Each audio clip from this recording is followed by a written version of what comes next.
qui aime la crème glacée et éclater du papier bulle. Mais ça ne le rend pas plus joyeux que ça, vu que c'est Kibo qui lui apprend tout. Kulin se rend compte que les deux sont très proches et qu'il devra se battre avec son meilleur ami pour l'attention de Rere. Kibo remarque que Kulin se renferme sur lui et il essaie de le faire parler, mais Kulin dit qu'il va bien.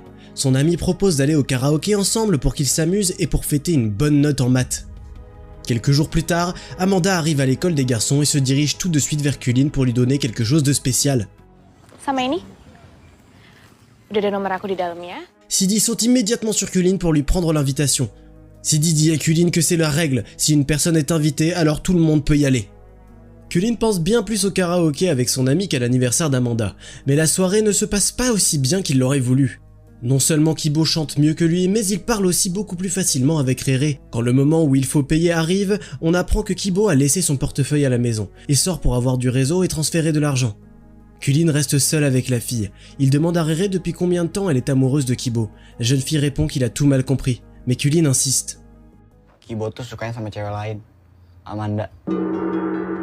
Il propose à Rere de venir à la soirée d'Amanda pour voir par elle-même. Pendant ce temps, Kibo retourne dans la salle de karaoké. Le jour J, quand Kulin vient à la soirée avec Kibo, la fille d'anniversaire les retrouve à l'entrée. Amanda est étonnamment froide avec Kulin et elle prend la main de Kibo pour l'emmener au deuxième étage. Rere est clairement perdue. Après une brève hésitation, la jeune fille monte à l'étage aussi. Kibo ne la remarque pas. Il parle à Amanda et demande pourquoi ils sont là alors qu'elle ne s'intéresse clairement qu'à quelqu'un comme Kulin. C'est là qu'Amanda voit Rere dans les escaliers et fait taire Kibo avec un baiser. Kulin rattrape la fille dans la rue. En larmes, Rere s'ouvre à lui et partage sa déception. Elle a toujours pensé que Kibo était différent, pas biaisé par l'apparence. Kulin lui avoue ses sentiments, mais Rere dit qu'ils ne peuvent pas être plus que des amis, et elle part. Kibo est pris au dépourvu par Sidi et son gang, ils sont furieux. Les tyrans tabassent le pauvre gars devant son ami parce qu'il a embrassé Amanda. Kulin le relève et le ramène chez lui. Le lendemain, comme d'habitude, il regarde un feuilleton dans le salon avec la grand-mère. À la télé, l'homme accuse son meilleur ami de l'avoir trahi pour une femme. Kulin a l'impression que Kibo lui-même fait appel à sa conscience depuis l'écran.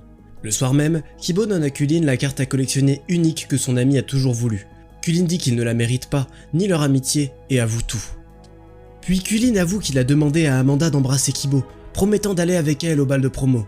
Kibo répond que Kulin aurait juste dû être honnête et qu'il aurait arrêté de se battre pour le cœur de Rere. Il reprend la carte à Kulin et le chasse de la maison.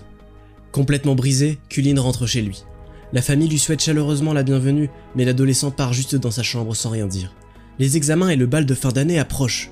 Kulin est dévasté par le fait qu'il ait perdu son meilleur ami et toute la famille voit le changement en lui.